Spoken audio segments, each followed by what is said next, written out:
Hello friends, welcome to my channel Make Law Easy. Friends, today we are going to discuss about succession of property in case of female dying intestate under Hindu Succession Act 1956.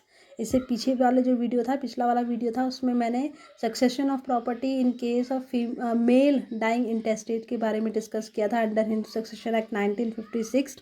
तो मैं आपको बता देती हूँ, जो मैंने mail वाला discuss किया था इंटेस्टेट सक्सेशन के बारे में, वो आपका सेक्शन 5 से लेकर, ठीक है ना, सेक्शन 5 से लेकर आपका सेक्शन वैसे तो जनरली इंटेस्टेट सक्सेशन जो है वो आपका सेक्शन 5 से लेकर सेक्शन 28 तक है, और बाकी 29 जो है वो डॉक्ट्राइन ऑफ एस्टीट की बात करता है, और उसे उसके जो बाद के वाले सेक्शन है वो आपका टेस्टामेंट्री सक्सेशन की बात करता है। तो मेल सक्सेशन जो आपका इंटेस्टेड सक्सेशन मेल हिंदू मेल वाले केस में वो सेक्शन 5 से लेकर आपका सेक्शन 14 तक है, और आपका सेक्शन 15 से लेकर सेक्शन 28 तक फीमेल्स के बारे में है। स्पेशली सेक्शन 15, 16 वगैरह में है फीमेल इंटेस्टेड सक्सेशन के बारे में, ठीक है ना। तो चलिए आज हम इसको डिस्कस कर लेते हैं। एक चीज़ मैं आपको बता देती हूँ फ्रेंड्स कि इसमें बीच बीच में कुछ ऐसे पॉइंट्स भी आ सकते हैं जो आपके amendment Hindu succession act amendment 2005 वाला जो अमेंडमेंट था उसके हों, तो वो मैं आपको बता दूंगी, ठीक है ना। और उसका भी हम बाद में लास्ट में मैं आपको डिस्कस भी करूँगी हिंदू सक्सेशन एक्ट 1956 और 2005 का जो अमेंडमेंट है उसमें क्या क्या चेंजेस हैं या क्या क्या डिफरेंस उसमें हैं। तो चलिए आज इसको हम पढ़ लेते हैं। तो आपका जो सेक्शन 15 है सेक्शन 15 जो है आपका हिंदू सक्सेशन एक्ट का, it regulates the succession to property of female Hindus who die intestate and provides 5 groups of heirs. तो basically it provides 5 groups of heirs. This act provides 5 groups of heirs who can succeed the property of female Hindu female who dies intestate. मतलब अगर कोई Hindu female आपकी इंटेस्टेट उसकी death हो जाती है तो उसकी प्रॉपर्टी किस तरीके से डिस्ट्रीब्यूट होगी, किसके पास जाएगी, कौन उसको सक्सीड करेगा, तो उसके रिगार्डिंग 5 ग्रुप्स बनाए गए हैं, ठीक है ना। तो these 5 groups in these 5 groups first category is son और daughter including children of predeceased son और daughter and husband. It means that कि फर्स्ट कैटेगरी में कौन है कि जो भी आपकी फ़ीमेल है उसके जो सन डॉटर होंगे, ठीक है ना, उसकी जो सन या डॉटर होंगी, ठीक है ना। अगर मान लीजिए सन डॉटर नहीं है तो उसके जो आपका उनके जो अगर उनके बच्चे हैं, मतलब सन डॉटर की भी डेथ हो चुकी है पर उनके बच्चे हैं, तो उनका प्रॉपर्टी पे वो प्रॉपर्टी सक्सीड करेंगे। और अब मान लीजिए ये नहीं है तो हस्बैंड प्रॉपर्टी सक्सीड करेगा, ठीक है ना। इसके बाद में मान लीजिए कि अगर ये फर्स्ट ग्रुप जो है इसमें से कोई भी लीगल हायर्स अवेलेबल नहीं है तो ग्रुप सेकंड में जाएगा, और ग्रुप सेकंड में कौन होता है, हस्बैंड के लीगल हायर्स होंगे, ठीक है ना। ग्रुप सी जो है उसमें फीमेल के पेरेंट्स होंगे अगर ग्रुप ए और बी के मेंबर्स अवेलेबल नहीं है तो। इसी तरीके से अगर ग्रुप ए बी और सी के मेंबर्स अवेलेबल नहीं है तो ग्रुप डी में जाएगा, जो कि आपका किसकी कैटेगरी है कि फीमेल के जो फादर होंगे उनके जो लीगल हायर्स होगा उनके पास। अगर मान लीजिए आपका ग्रुप ए बी सी और डी, अगर इन तीनों के भी कोई मेंबर्स अवेलेबल नहीं है तो जो फीमेल होगी जो जिसकी डेथ हो चुकी है, जिसकी प्रॉपर्टी की डिस्ट्रीब्यूशन की बात कर रहे हैं, उसकी जो मदर होगी ना उसके लीगल हायर्स के पास में प्रॉपर्टी जाएगी। और मान लीजिए अगर इन ग्रुप्स में से कोई भी मेंबर अवेलेबल नहीं है तो प्रॉपर्टी किसके पास चली जाएगी, गवर्नमेंट के पास में चली जाएगी, ठीक है ना। तो अब हम बात करते हैं आपका कि बेसिकली ये जो ऑर्डर ऑफ प्रायोरिटी जो है ये एक्ट में कहीं भी डिटरमाइन नहीं किया गया है। ये इस बात पे डिपेंड करता है कि फ़ीमेल के पास में किस तरीके की प्रॉपर्टी थी, ठीक है ना। इसको मैं आपको आगे बताऊंगी कि फ़ीमेल के पास में किस तरीके की प्रॉपर्टी होती है, उनको भी 3 भागों में डिवाइड किया गया है।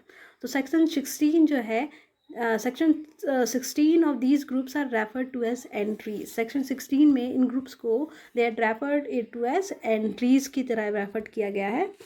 और सेक्शन 15 जो है वो ये बात करता है कि जो प्रॉपर्टी होगी फीमेल की वो उसको किस तरीके से आप किस कैटेगरीज में डिवाइड कर सकते हैं।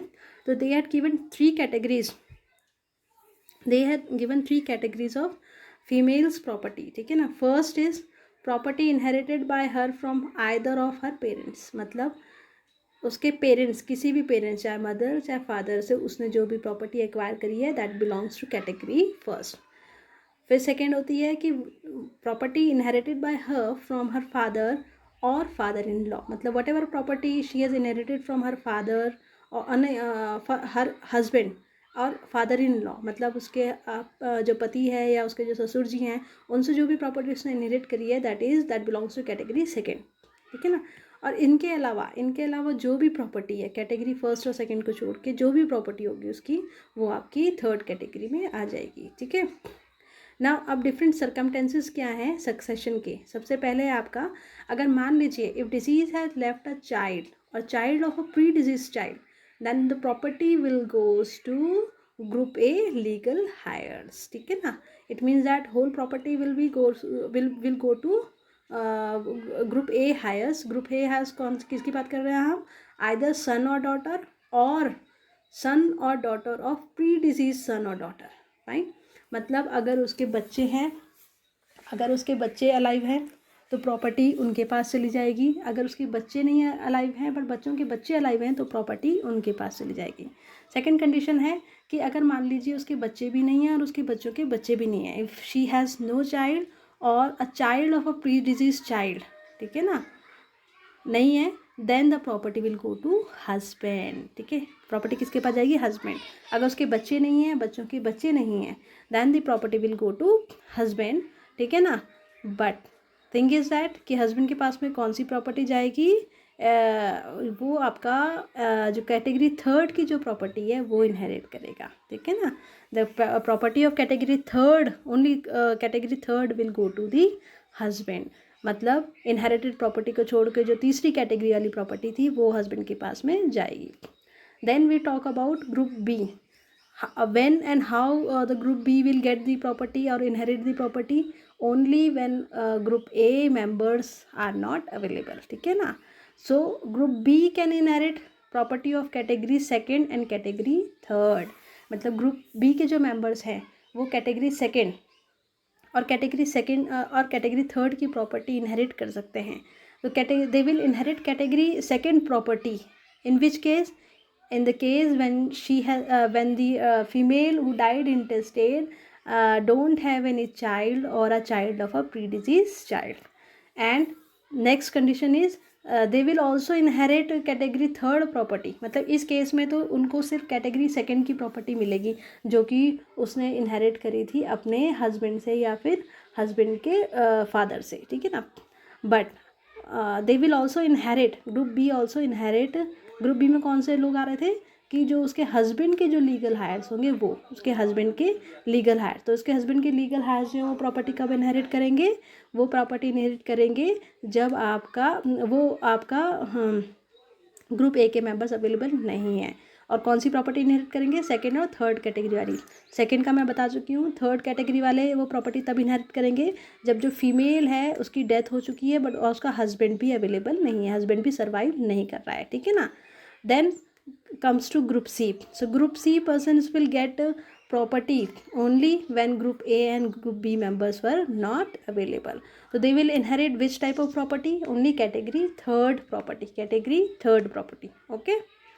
means they will not inherit that property, which property, category second, ठीक है। they will inherit category third property, fine। now group D will inherit। अब ग्रुप डी को कौन सी प्रॉपर्टी मिलेगी, ग्रुप डी जो है उसको फर्स्ट और थर्ड कैटेगरी में मिल सकती है ना। मैंने आपको ग्रुप सी में बता दिया। ग्रुप डी में आते हैं जो उसके फीमेल जो है उसके पेरेंट्स, ठीक है। कौन आते हैं, फीमेल के पेरेंट्स, ठीक है ना। तो फीमेल के जो पेरेंट्स होंगे, 1 मिनट, ठीक है ना, 1 मिनट ओके नहीं, ग्रुप सी जो है उसमें फीमेल के पेरेंट्स आ रहे थे। तो ग्रुप सी में जो फीमेल के पेरेंट्स हैं वो प्रॉपर्टी कब इनहेरिट करेंगे, वो आपका इनहेरिट करेंगे प्रॉपर्टी जब ग्रुप ए और बी के मेंबर्स अवेलेबल नहीं हैं। और कौन सी कैटेगरी की प्रॉपर्टी इनहेरिट करेंगे, ग्रुप थर्ड की, फाइन। और मान लीजिए आपका जो ग्रुप डी है वो प्रॉपर्टी कब इनहेरिट करेंगे, group D will inherit property only when group A, group B, group C members are not available, ठीक है ना। But which type of property they will inherit and who comes in group D category. देखिए group D category में आते हैं जो father हैं और जो फादर के लीगल हायर्स होंगे वो, ठीक है ना।